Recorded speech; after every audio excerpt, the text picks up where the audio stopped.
সম্পূর্ণ নিরামিষভাবে চিলি পনির আমি রান্না করছি। তোমরা সম্পূর্ণ ভিডিওটা দেখো। এখানে আমি পনির নিয়েছি 200 গ্রাম। তাতে আমি পরিমাণ মতো একটু লাল লঙ্কা গুঁড়ো, একটু লবণ আর কর্নফ্লাওয়ার আর আদা বাটা একসাথে করে নিয়ে মাখিয়ে আমি একটু রেখে দিয়েছি। এবার পনিরগুলোকে ভেজে নেব। পনিরগুলোকে আমি ভাজতে দিয়ে দিয়েছি। একটু ভাজা হয়ে গেলে পনিরগুলোকে আমি তুলে নেব।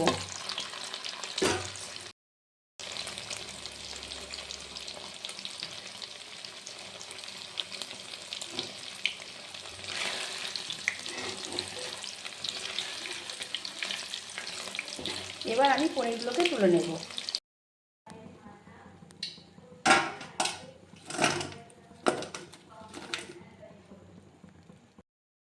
কড়ার মধ্যে যে পনির ভাজা অবশিষ্ট তেলটা ছিল তার থেকে কিছুটা তেল আমি কমিয়ে নিয়েছি, কারণ পনিরটা আমি একদম ডুবো তেলে ভেজেছিলাম। পরিমাণ মতো তেল দিয়ে সেটার মধ্যে আমি আদা ঘষা আর কাঁচা লঙ্কা দিয়ে দিলাম। এটাকে একটু বেশ ভাজা ভাজা করে নেব, 2-3 সেকেন্ড মতো। তারপর দিয়ে দেবো লাল আর সবুজ ক্যাপসিকাম।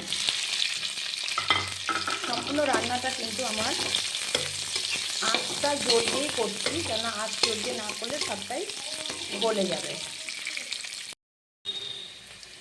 এবার দিয়ে দেবো সয়া সস।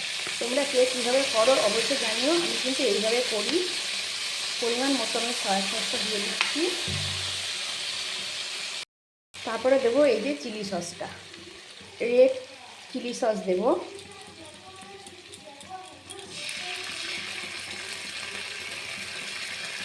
কাঁচা লঙ্কা দিচ্ছি। এবার দেবো টমেটো সস।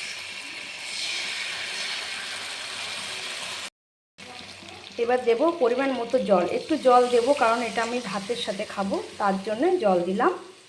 যার যেরকম লাগবে সে সেরকম জল দেবে। লবণ দিলাম পরিমাণ মতো। এবার আমি ভাজা পনিরগুলোকে ঢেলে দিচ্ছি।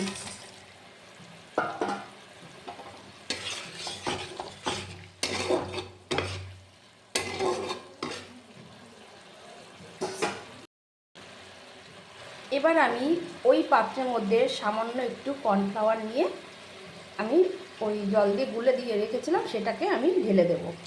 আমি বেশি কর্নফ্লাওয়ার এখানে ব্যবহার করিনি, যেহেতু আমি ঝোলটা খুব একটা ঘন করব না, তাই।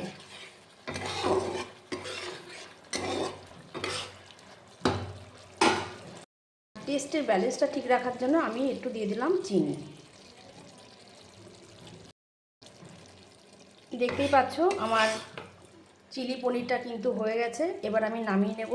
কত তাড়াতাড়ি হয়ে গেল। এইভাবে কিন্তু তোমরা করতে পারো। যদি তোমাদের আমার এই রান্নাটা ভালো লাগে অবশ্যই একটা লাইক করে দিও, কমেন্ট করে দিও। সবাই পাশে থেকো, সাথে থেকো। চলো আজকের মতো